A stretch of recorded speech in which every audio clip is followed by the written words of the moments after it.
The U.S. nuclear-powered USS Nimitz and its strike group are scheduled to dock at a South Korean naval base in southeastern city of Busan today after engaging in air defense drills with South Korean warships in waters near Jeju Island yesterday. For more on this, let's turn to Lieutenant General retired Chun In-bum. Welcome back to the program. Good morning. Good morning.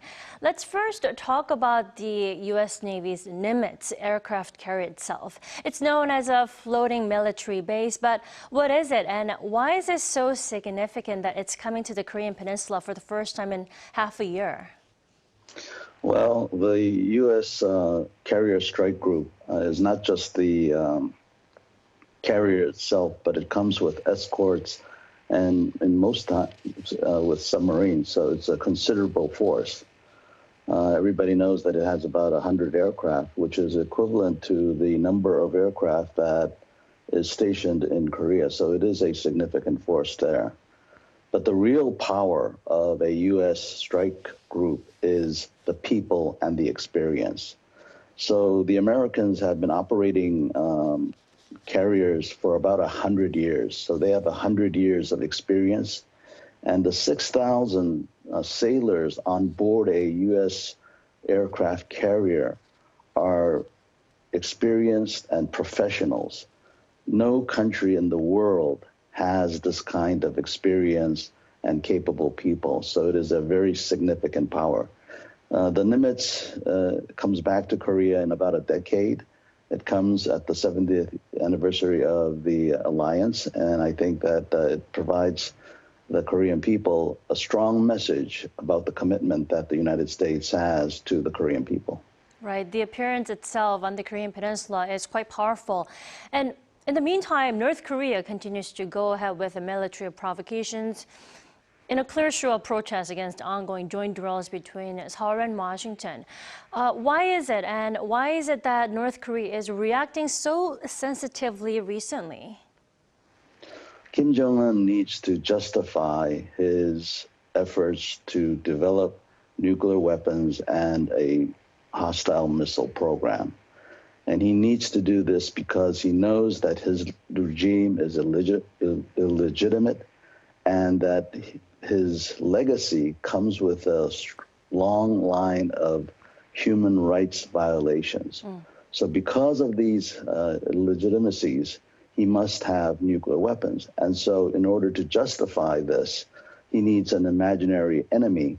And what better excuse than to use our defensive exercises as such a threat.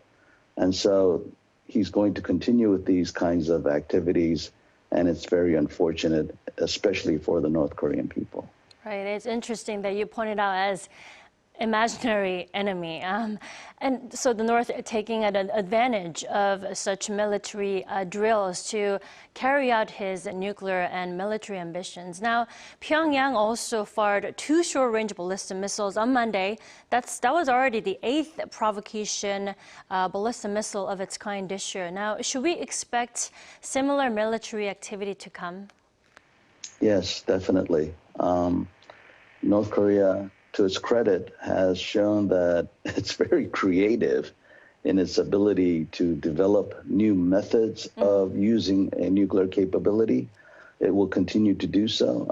It seems as if that country is only focused on developing these weapons of mass destruction, and they're writing the textbook on how to do this. So yes, they will do that, and it will create tensions on the Korean Peninsula, which will with the goal of intimidating the South. The South Korean government right now is not going to be intimidated, and we're in the danger of being in a situation where nobody can expect or handle. So North Korea needs to be very careful. Speaking of persistent provocations and warnings, North Korean leader Kim Jongun this morning has ordered a full-swing mass production of nuclear weapons. And he reportedly guided this weaponization project, nuclear weaponization project. Why do you think his ordering such order on the nuclear weapons at this moment? I think he's telling the world and the alliance very clearly that he's not going to give up nuclear weapons. We should never underestimate what Kim Jongun or any other communist dictator says.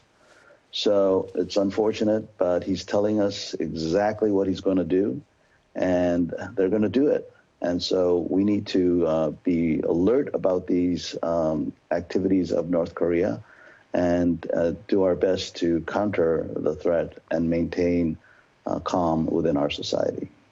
All right. Thank you so much for your insights and joining us all the way from Tokyo this morning. Thank you.